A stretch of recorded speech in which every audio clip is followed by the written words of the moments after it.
آج ہم آپ کو اینڈرومیڈا کہکشاں کے سفر پر لے کر چلیں گے۔ تقریباً 22,000 نوری سال وسیع یہ کہکشاں ہماری کہکشاں کے قریب واقع سب سے بڑی کہکشاں ہے، جو ہماری کہکشاں سے 2 گنا زیادہ ستارے لیے ہوئی ہے۔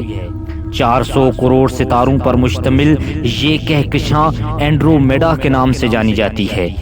کائنات میں جہاں باقی کہکشائیں ہم سے دور بھاگ رہی ہیں، وہیں یہ کہکشاں 110 کلومیٹر فی سیکنڈ کی رفتار سے ہمارے قریب آ رہی ہے۔ اینڈرومیڈا کہکشاں کا ماضی آج کے ماضی سے بہت مختلف ہے۔ مطلب یہ کہ یہ کہکشاں ہمیشہ سے اتنی بڑی نہیں تھی، بلکہ اپنی زندگی میں اس کہکشاں نے کئی کہکشاؤں کو شکار بنایا، اور یہی وجہ ہے کہ جب آج ہم اس کہکشاں کو دیکھتے ہیں تو ہمیں یہ بہت بڑی دکھائی دیتی ہے۔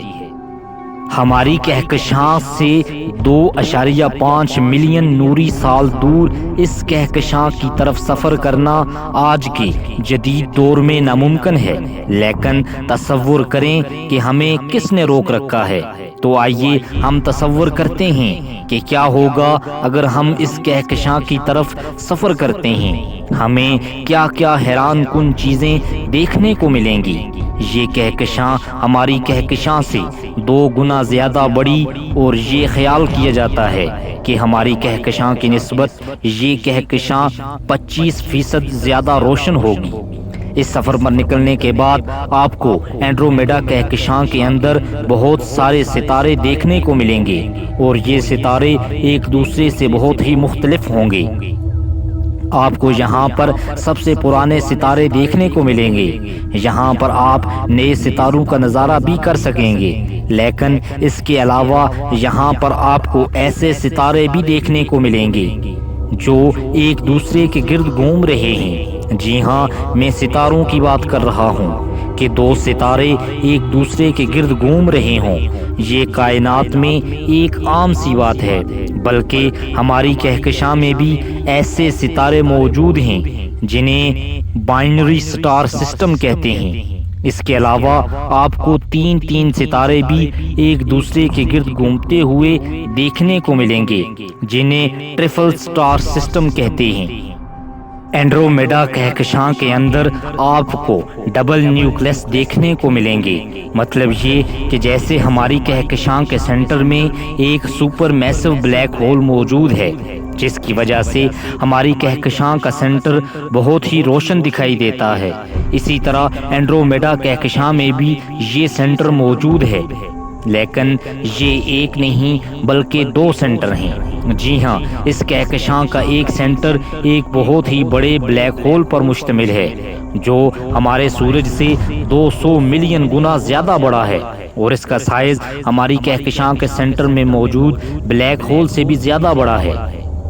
دوسرا سینٹر ستاروں کا ایک جرمٹ ہے جو ایک دوسرے سے گریوٹی کی وجہ سے باؤنڈ ہیں، اور پھر اسی بلیک ہول کی گریوٹی کی قید میں ہے اور اس بلیک ہول کے گردش میں ہیں۔ یہ ستارے ایک دوسرے کے قریب ہونے کی وجہ سے اتنے روشن نظر آتے ہیں اور اتنی روشنی پیدا کرتے ہیں کہ اس کی وجہ سے یہ اینڈرومیڈا کہکشاں کا دوسرا نیوکلس یعنی دوسرا سینٹر نظر آتا ہے۔ ماہرین فلکیات اس کہکشاں کے بارے میں تھوڑا بہت تو جانتے ہیں، لیکن اس کہکشاں کے اندر جانے میں، اس کہکشاں کا وزٹ کرنے سے ہی ہمیں ایسے ہمارے سوالات کے جوابات مل سکتے ہیں جنہیں ہم جاننا چاہتے ہیں۔ اینڈرومیڈا کہکشاں نے ماضی میں اپنے راستے کی کئی کہکشاؤں کو نگل لیا ہے، اور اب ہماری کہکشاں کی باری ہے۔ تقریباً 4 بلین سال بعد یہ کہکشاں ہماری کہکشاں کے ساتھ ٹکرا جائے گی، اور ایک بہت ہی بڑی کہکشاں کا جنم ہوگا جسے سائنسدانوں نے ملکومیڈا کا نام دیا ہے۔ اس ٹکر سے زمین کو کوئی نقصان نہیں پہنچنے والا، اور نہ ہی نظام شمسی کو کوئی نقصان پہنچنے والا ہے، کیونکہ ستاروں کی دوری کی وجہ سے یہ کہکشاں ہماری کہکشاں کے بالکل اندر سے نکل جائے گی اور پھر ہماری کہکشاں کے ساتھ مکس ہو جائے گی۔ اس میں کچھ ستاروں کو نقصان ضرور پہنچے گا، اور کچھ ستارے سیاروں کے مدار کو بھی خراب کر سکتے ہیں، لیکن ہمارا سورج کہکشاں کے جس خطے میں واقع ہے وہ بالکل محفوظ ہے، اس لیے پریشان ہونے کی کوئی ضرورت نہیں۔ ہماری کائنات بہت بڑی ہے، اب تک انسان اپنے قدم صرف چاند پر ہی رکھ سکا ہے، اس سے آگے انسان نہیں جا پایا، اور شاید کائنات کی وسعت اور عظیم دوریوں کی وجہ سے انسان کبھی دوسری کہکشاؤں میں بھی نہیں جا پائے گا۔ لیکن ہم پھر بھی ایک امید لیے بیٹھے ہیں کہ شاید ہمارا آنے والا کل ہمیں دور کائنات کے دوسری کہکشاؤں کا سیر کرا سکے گا۔ شاید ہم کائنات کے بہت سارے سوالات حل کر پائیں گے، شاید ہم کائنات میں کسی بھی جگہ سفر کر سکیں گے، کیونکہ آج ہماری سائنس فکشن کل کی فیکٹ سائنس ہوگی۔ دن کی بہترین ویڈیو دیکھنے کے لیے آپ ہمارے چینل کو سبسکرائب کریں۔ ہم روزانہ آپ کے لیے ایک نئے ٹاپک پر ایک نئی ویڈیو لاتے ہیں۔ آپ نے اپنا قیمتی وقت نکال کر ہماری ویڈیو دیکھی، ہم آپ کا بہت شکریہ ادا کرتے ہیں۔